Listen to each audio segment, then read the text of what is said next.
about it is he just made it all up. So he would go into analysis every day, you know, with Lacan and Miller, and he would just make up dreams. You know, he knew what the and this is this whole point. You know, if you're in Lacanian analysis, you have Lacanian dreams. If you're in Freudian analysis, you have Freudian dreams. If you're in Jungian analysis, you have Jungian dreams. Okay, you basically make up the dreams that fit the kind of analysis that you're in. So what he said is, you know, his analysis wasn't okay. It was fine, but he just made it all up. It was a good joke. You know, so he's been very dismissive of his analysis. He's not critical of Lacan and Miller at all, but he remains a certain distance from it. He also sees psychoanalysis, and again, I find this problematic, you know, as for someone who would associate myself on a sort of democratic left. He sees psychoanalysis as fundamentally an authoritarian institution, a Stalinist institution, and he doesn't have a problem with that. He quite likes it. You know, I do have a problem with that, but he's something of a fellow traveller in relation to Miller, okay? But doing very, his take is rather different from that. If you want to get a sense of what Miller's understanding of Lacanian psychoanalysis is, and what an orthodox reading is, read the books by Bruce Fink. Bruce Fink has written 2 books. He's an American psychoanalyst and academic. And he's written 2 books. One is called The Lacanian Subject, Between Language and Jouissance. The other is The Clinical Lacan.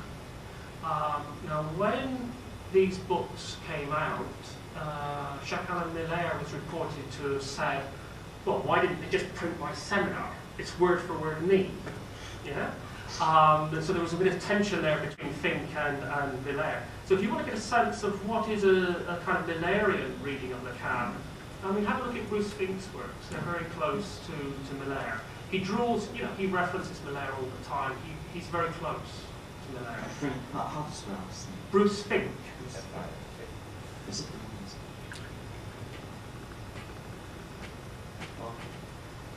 There, I managed to write on the board. I'm a Lacanian.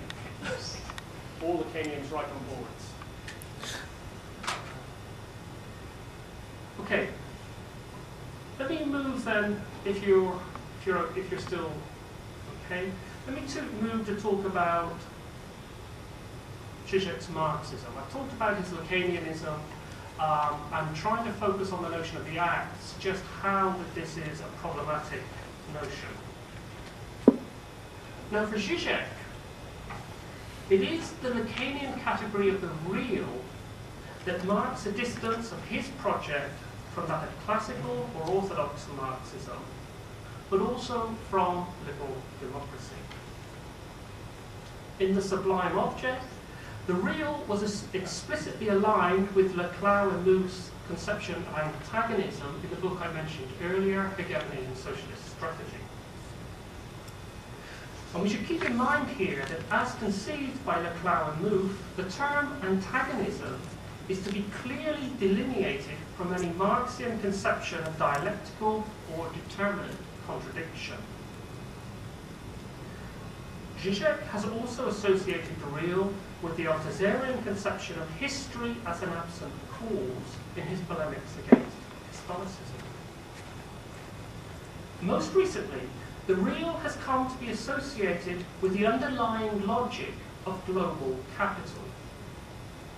Reflecting on recent ecological crises in the introduction to the ticklish subject, again a very, very good book, I think, by Zizek. Zizek remarks that this catastrophe, ecological catastrophe, thus gives body to the real of our time. The thrust of capital which ruthlessly disregards and destroys particular life worlds, threatening the very survival of humanity itself. The difficulty with Zizek's Marxism, however, from my perspective, arises precisely from his Lacanian conceptualization of the real. For Zizek, it is the Lacanian notion of the real that separates his project from both post-Marxism and classical Marxism. If post-Marxism asserts the absolute irreducibility and particularity of political struggles to any single determining instance, the inherent contradictions of capital, for example, Lacanian psychoanalysis argues precisely the opposite. The multiplicity and particularity of contemporary struggles are, from a Lacanian perspective, a direct response to a single instance. That is to say, they are a response to the same impossible traumatic encounter with the real. But can we say that this real is a social contradiction in any Marxian sense? Classical Marxian sense? No, we can't. The Lacanian real is not a Kantian thing in itself. It is that which is beyond symbolization and too traumatic for the subject to bear. The real is essentially a gap, a void at the core of subjectivity and the social. It is a moment of impossibility that forestalls the unity of the subject and the cohesiveness of the social. The real is both that which supports the symbolic order and at the same time that which undermines and disrupts it.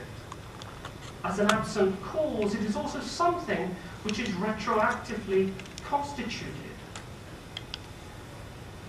And the Marxian conception of the proletariat and class struggle function in precisely this way for Zizek.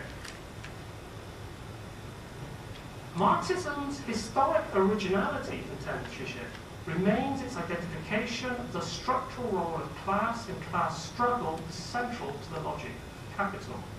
And I must say, it seems very, very strange that, again, I'm talking about, this incredibly popular academic, and he's talking about, Marx's notion of the proletariat. There's not many academics who get away with this today, I think. Well, Lacan does not deny a role for class conflict per se. He does see this as only one possible subject position in a chain of potential identities and differences, and moreover, one which is declining in importance in the contemporary world.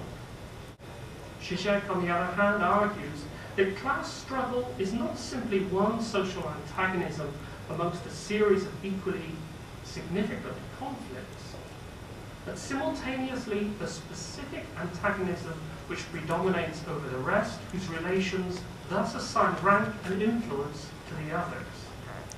It is the general illumination which bathes all other colours and modifies their particularity. In other words, the very proliferation of political subjectivities and struggles today, and I'm thinking of this in terms of, green politics, identity politics, gay politics, neo-nationalisms, fundamentalism, etc., all the different kinds of political struggles that are taking place. The very proliferation of political subjectivities and struggles today does not relegate class antagonism to a secondary role, but they are the direct result of class struggle in the context of global capital.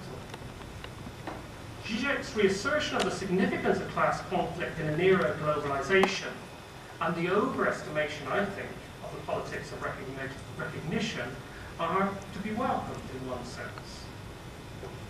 The political issues arise when we come to consider what he means by class struggle, and whether or not this can even have a positive formulation, or that it simply represents a certain limit of pure negativity, a traumatic limit, which prevents the final totalization of the social ideological field. From a Lacanian perspective, the subject is not an entity in itself, as I'm sure you're aware by now, but it is rather the subject of the signifier. It is that which one signifier represents to another. Or to put it another way, it is a breach in the signifying chain. Moreover, the